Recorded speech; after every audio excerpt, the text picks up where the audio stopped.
Section 111, IPC section 111 అట్లాగే 318 అట్లాగే red with 61/2 ఈ సెక్షన్స్ కింద బయ్యా సన్నీ యాదవ్ అనే అతన్ని యూట్యూబర్‌ని పోలీసులు అరెస్ట్ చేశారు. అయితే ఈ చీటింగ్ కేసెస్ అన్నమాట. ఇవన్నీ కూడా కంప్లీట్‌గా చీటింగ్ కేసెస్. ఈ బెట్టింగ్ యాప్స్ ఏంటి? ఆ కథ ఏంటి? దానివల్ల జనాలకు జరుగుతున్నటువంటి ఇబ్బందేంటి?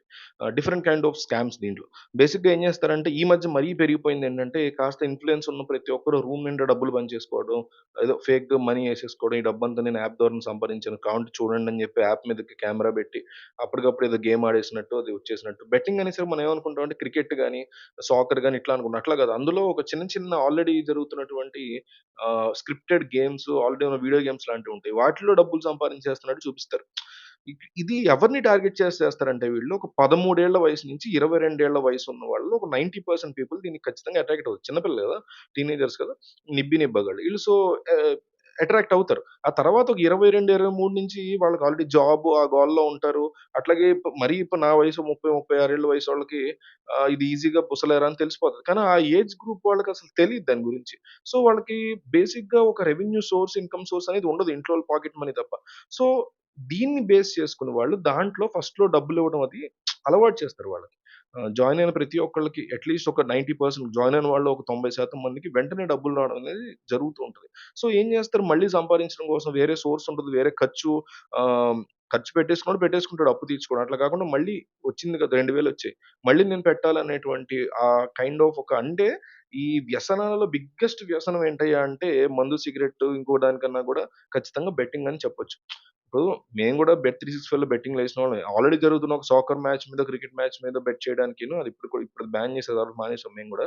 ప్రమోషన్ అయితే ఎప్పుడు చేయలేదులే గానీ ఆహ్, దానికిను అండ్ ఆ ఏజొచ్చిన తర్వాత అది ఏంటి? ఎందుకు పోతున్నాయి డబ్బులు? ఎందుకొస్తున్నాయి? అని తెలుసుకోవడానికిను ఏదో నేను పెట్టాను కాబట్టి నాకు లక్ బావుంది కాబట్టి వచ్చేసాయి అనే ఫీలింగ్‌తో అప్పు చేసి ఆళ్ళ దగ్గర తెచ్చి, ఈళ్ళ దగ్గర తెచ్చి లక్షలు, లక్షలు పెట్టేసి మళ్ళీ దాంట్లో ఇరుక్కుపోయి ఇంకో పక్క లోన్ యాప్స్‌లో ఇరుక్కుపోయి తమని తాము చంపేసుకోవడం. ఆత్మ డాష్ చేసుకోవడం. ఈ పదం వాడకూడదు యూట్యూబ్ ప్రకారం. సో, దానికి చాలా డిఫరెన్స్ ఉంటది గదా! సో, ఈ 13 ఏళ్ల నుంచి, 14 ఏళ్ల నుంచి ఉన్న 22 ఏళ్ల వయసున్న అబ్బాయిల్ని ఎస్పెషల్లీ అబ్బాయిల్ని 90% ఆఫ్ అబ్బాయిలు అట్రాక్ట్ అవ్వగలిగినటువంటి ఒక ఫీల్డ్‌ని క్రియేట్ జేసి, ఈ 'బయ్యా సన్నీ యాదవ్' లాంటి బిగ్గెస్ట్ ఇన్‌ఫ్లుయెన్స్ యొక్క హెల్ప్ తీసుకొని వీళ్ళేం జేస్తారంటే 'బయ్యా సన్నీ యాదవ్' లాంటి వాళ్ళో లేకపోతే ఇంకొకళ్ళో వాళ్ళు 2020 నుంచి 2020 నుంచి ఈ బెట్టింగ్ యాప్ వాళ్ళును, ఈ ఇన్‌ఫ్లుయెన్స్ లాంటి వాళ్ళు ఏం చేశారంటే ఫర్ ఎగ్జాంపుల్ నేను బెట్టింగ్ యాప్ వాడనుకోండి. నా బెట్ యాప్ పేరు బెట్95 అనుకోండి. నేను ఫుల్ అమౌంట్ ఇన్వెస్ట్ చేసుకొని వస్తా గదా! సో, ఈ బయ్యా సన్నీ యాదవ్ లాంటి వాళ్ళని అప్రోచ్ అయ్యి, నీ ద్వారా ఎవడైతే జాయిన్ అయ్యాడో నీకు రూ. 1000 ఇస్తా అనేసి డీల్ కుదుర్చుకున్నాం. అఫీషియల్‌గానే ఇవ్వడం స్టార్ట్ చేస్తాం.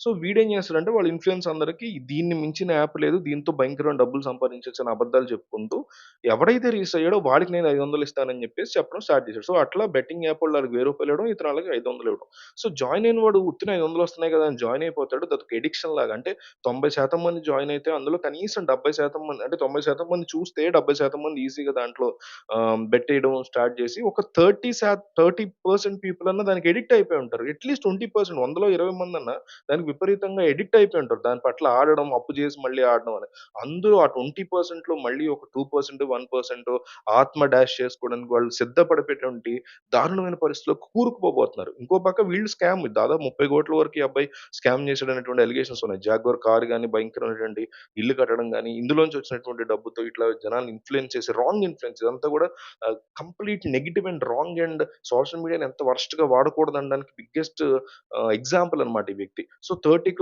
స్కామ్ చేసి సరే ఆడు తిన్నాడా, చచ్చాడా తర్వాత సంగతి. ఇంతమంది చావులకి ఒక మీరొకసారి ఆహ్, ఎస్‌యుఐతో వచ్చేటువంటి ఆత్మ డాష్ పదం ఉంది కదా! అది ఇంగ్లీష్‌లో కొట్టి దాని పక్కన తెలంగాణ, ఆంధ్ర అని కొట్టి బెట్టింగ్ యాప్స్ అని ఆ పదం కొట్టి తెలంగాణ, ఆంధ్ర బెట్టింగ్ యాప్స్ అని కొడితే బోలెడు న్యూస్‌లొస్తాయి. అట్లా బెట్టింగ్ యాప్స్‌లో కూరుకుపోయి లోన్ యాప్స్ ఎట్లా అయితే కబళిస్తున్నాయి జనాల్ని, బెట్టింగ్ యాప్స్ కూడా అట్లా కుర్రాళ్ళని ఎస్పెషల్లీ ఇదేమో మిడిల్ క్లాస్ కాస్త 30, 35 ఏళ్ళు దాటిన వాళ్ళని అవి కబళించి దారుణంగా బ్లాక్‌మెయిల్ చేసి, ఫ్యామిలీ ఫోటోలు మార్పు చేసి, అది టార్చర్ పెట్టి, అది ఆత్మ డాష్‌లు చేసుకునేలా చేస్తుంటే, ఇదేమో ఈ రకంగా ఆహ్, బెట్టింగ్ యాప్స్‌లో కూరుకుపోయి, అడిక్ట్ అయిపోయి చిన్న చిన్న ఇప్పుడు ఒక 13, 14 ఏళ్ల వయసు వచ్చి లేకపోతే 10థ్, 8థ్ చదువుతున్న వాడికి రూ. 30,000 అనేవి వేరే వాళ్ళ దగ్గర తీసుకొచ్చి పోయాము అంటే, ఇంట్లో చెప్పడానికి చాలా ఇబ్బందికర సిట్యుయేషన్‌లో ఉంటాడు ఆ పిల్లాడు. సో, అది చాలా పెద్ద మ్యాటర్. ఆ అమౌంట్‌కి ఆత్మ డాష్ చేసుకున్నారా అంటే ఖచ్చితంగా చేసుకునేటువంటి సిట్యుయేషన్స్ ఉంటాయి.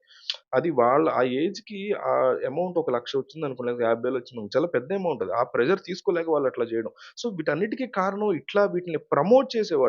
డెఫినైట్‌లీ ఆ యాప్‌ని అలౌ చేస్తున్న ప్రభుత్వాలు, ఆ ప్రభుత్వాలుని సరిగ్గా డీల్ చేయలేకపోయేటువంటి అధికారులు, చట్టాలు, కోర్టులు, మీరు, నేను మనందరం వస్తాం. వీటితో పాటు ఈ రకమైనటువంటి ఇన్‌ఫ్లూయెన్స్ క్రియేట్ చేస్తున్న బయర్స్ అని యాదవ్ లాంటి వాళ్ళు. అందువల్ల అతను అదుపులో తీసుకోవడం అనేది జరిగింది. ఇది ఈ బెట్టింగ్ యాప్స్ వెనకాల ఉన్నటువంటి కథ.